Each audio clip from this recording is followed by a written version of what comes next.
recording.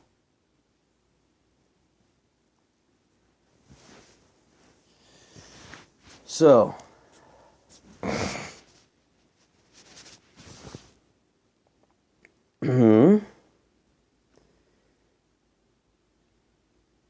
September 28th, 2018. She's texting me these text messages. It's going to take a second, but it'll catch up to you.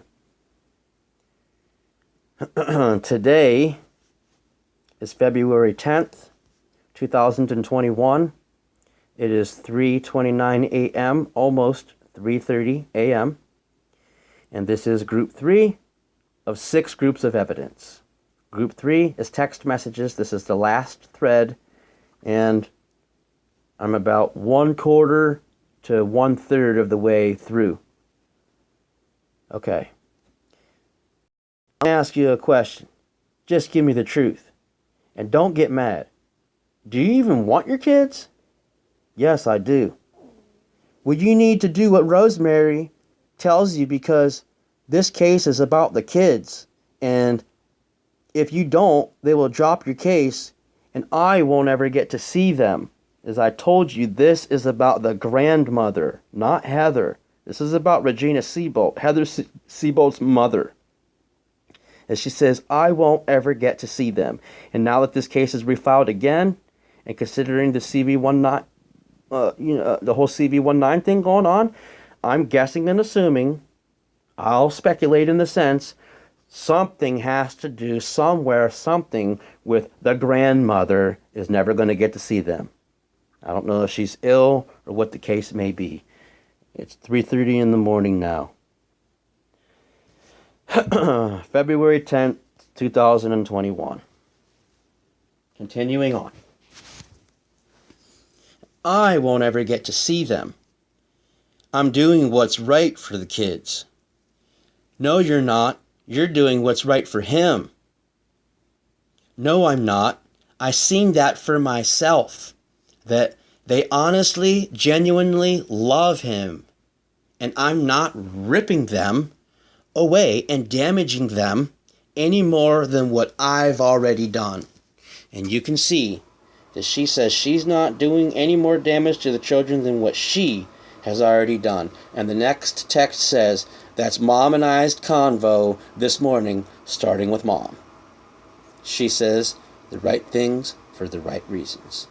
And then she says, I had a long discussion with Regina, which is her mother, this morning, and the end result is I've told her I've made up my mind and nobody is going to change that. So now I'm catching shit from Mamie too. I just told her off and I'm done listening to anybody. I'm just trying to prove to you that I'm doing the right things for the right reasons. You don't have to text back. I just wanted you to know what's going on. I say, I appreciate that very much. She says, your lawyer hasn't called you yet.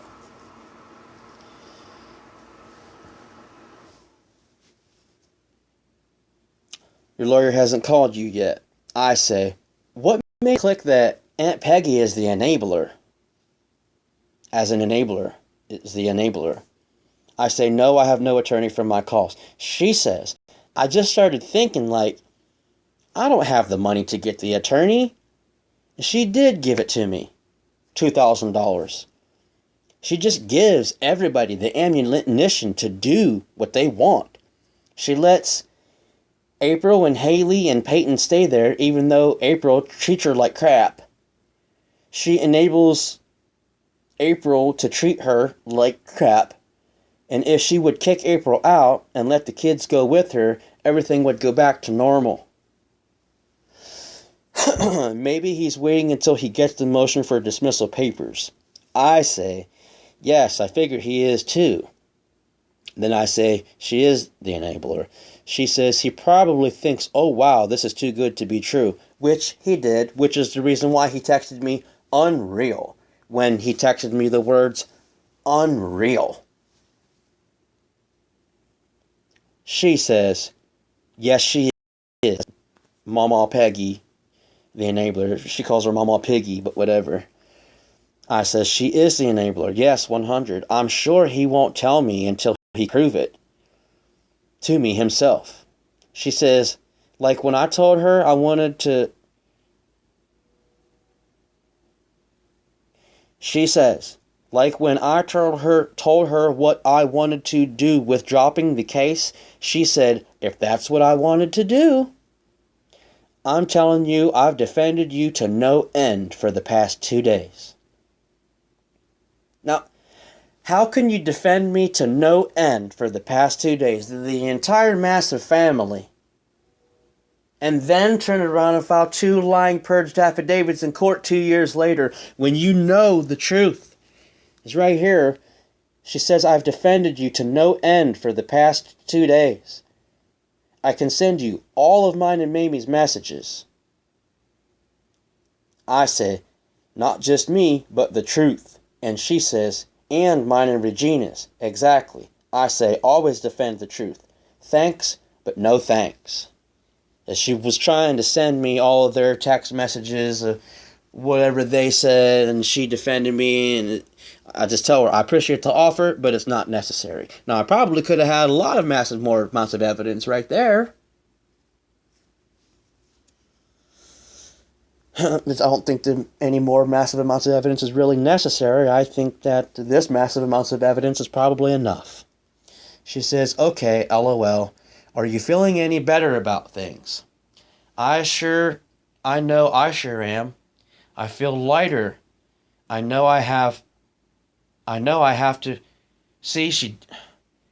I feel lighter. I know you have to as well. You have to. Yes, that's what happens when you start speaking the truth. She says, my phone always changes my you to I if it's not caught before sending. I say, the burden gets lifted. She says, exactly. I say, lies carry a lot of weight. She says, yes. I say, the truth is much lighter. She says, I agree. I say, she says, not listening to everybody else helps too, which I've told her that for 7 years at this point. You know what I mean? 9 years now. Or whatever, 6 and 8, whatever that it is. I'm saying, I've been telling her that since we met. I say 10,000. She says, I wish Nikki would hurry and file the motion to dismiss. I honestly can't wait for you to be told. Like, I'm excited for you to not have to have that pressure anymore. I say, me too. And then again, she puts the pressure on me now again. I find 2 new purged affidavits 2 years later with 3 years old information that was lies the first time.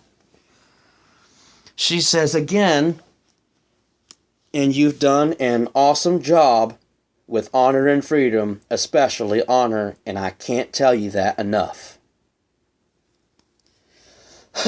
Which is also not what she just wrote in her purged affidavit that she signed, and she purged it. Which is illegal in a felony 3 in Ohio, minimum 12 months in prison. I say, did you pay the Guardian ad litem $750? Or did you not pay the Guardian ad litem $750? Do you see the way that I speak and the way that she speaks?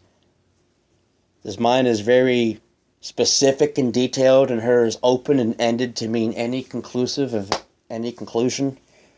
I say, and thanks again for saying that about honor and freedom. She says, I didn't pay her anything, and you're welcome. I say, also waiting for Rosemary to call and tell me all the visits are canceled.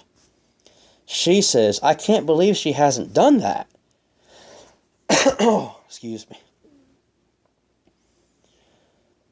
I say, I'm sure she will wait, like my attorney will too. She says, I can call her and tell her to call you if you want me to. I say, but everybody's waiting for Nikki. As at this point, Rosemary's waiting for Nikki. The Guardian Lydian's waiting for Nikki. The judge Honorable Judge Nist at this point is waiting for Nikki. My attorney's waiting for Nikki. Heather's waiting for Nikki. I'm waiting for Nikki. Everybody in all of this group that we've all been drawn into by Nikki is now waiting for Nikki for us to all do our jobs.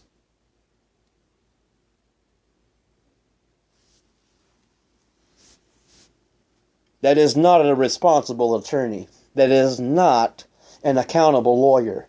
That is not a dependable person. That is, again, a manipulative, seductive, deceptive person. And she lied in open court, and it's on court record, on the transcripts. She said I didn't communicate for 9 months, and she lied. I say, but everybody's waiting for Nikki. She says, my words to Rosemary were, I don't want to pursue supervised visitation anymore. You are no longer needed. Rosemary said, okay then, I'll take the visits off my calendar.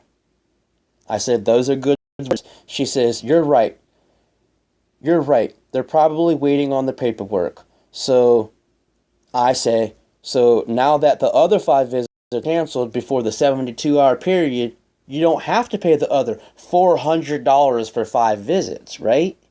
And she says, right. All fees are dismissed.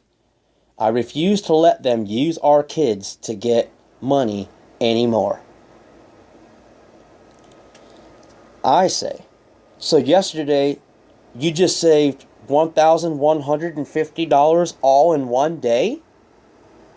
She says, I talked to your mom for a couple hours last night. I think she was shocked about how clear I'm thinking. Yeah, responding to the money, yeah. And more importantly, I saved you money. And I say, that's really awesome too. She says, I don't want to deprive our kids of anything.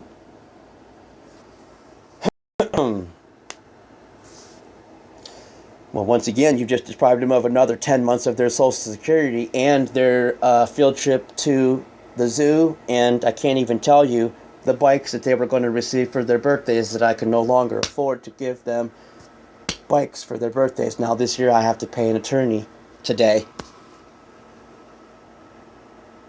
And I say, and most important, you saved all of our hearts and our minds, including mine and including Heather's, as I have thought of Heather in these things.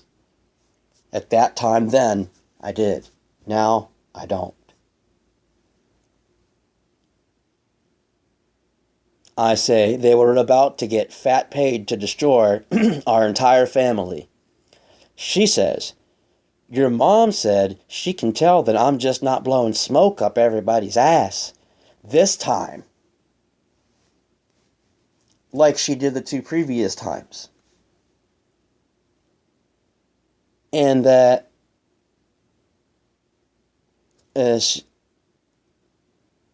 she can tell I've honestly changed. She says, yes, they were about to destroy our family. I say, who collects money to mentally destroy little innocent children? Her response is, evil ass people. That's what her response is. I said, who collects money to mentally destroy little innocent children? And her response is evil ass people.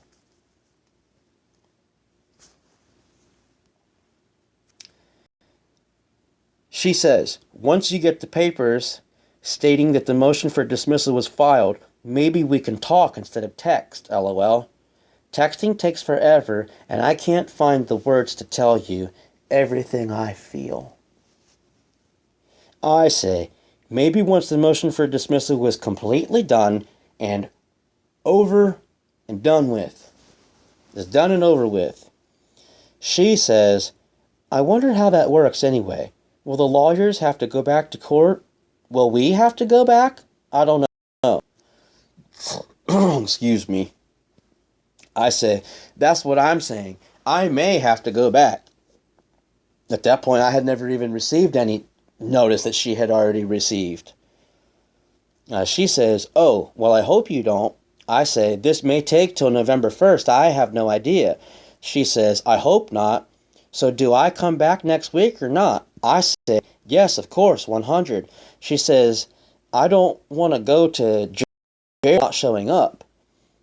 I say, "You may go to jail if you do show up in court again," in the sense of it's only going to take the very next hearing was the time that I was finally going to get to speak on court record and turn in evidence, which is all that it will ever take any time for any reasonable, specially honorable judge to see this information in documented factual evidence that is legit and has been kept in the proper chain of custody the entire time and is established evidence is true and correct and the gist of what I'm saying here.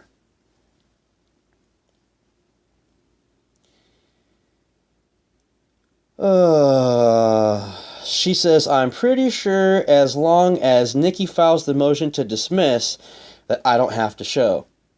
Then she says to what I had said, "If you show up in court again," she says, "That's what I was just thinking." Because she knows eventually at some point I'm going to get to turn this evidence in. I'm going to testify. She's going to be busted for perjury and she's going to be sitting in Marysville prison for at least 12 months.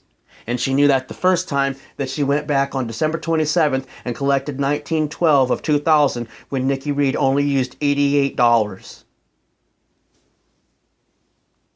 And she knows that this third time too. I have no idea what she's doing. Surely she's going to end up in prison for perjury over this. Surely.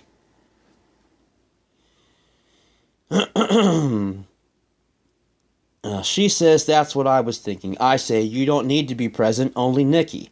Since you dropped the entire case." She says, "That's what I'm thinking." I say, "I may have to go too." She says, "Right." I say, "For the magistrate to tell me." I say that the case has been dropped. She says, "I want you to know."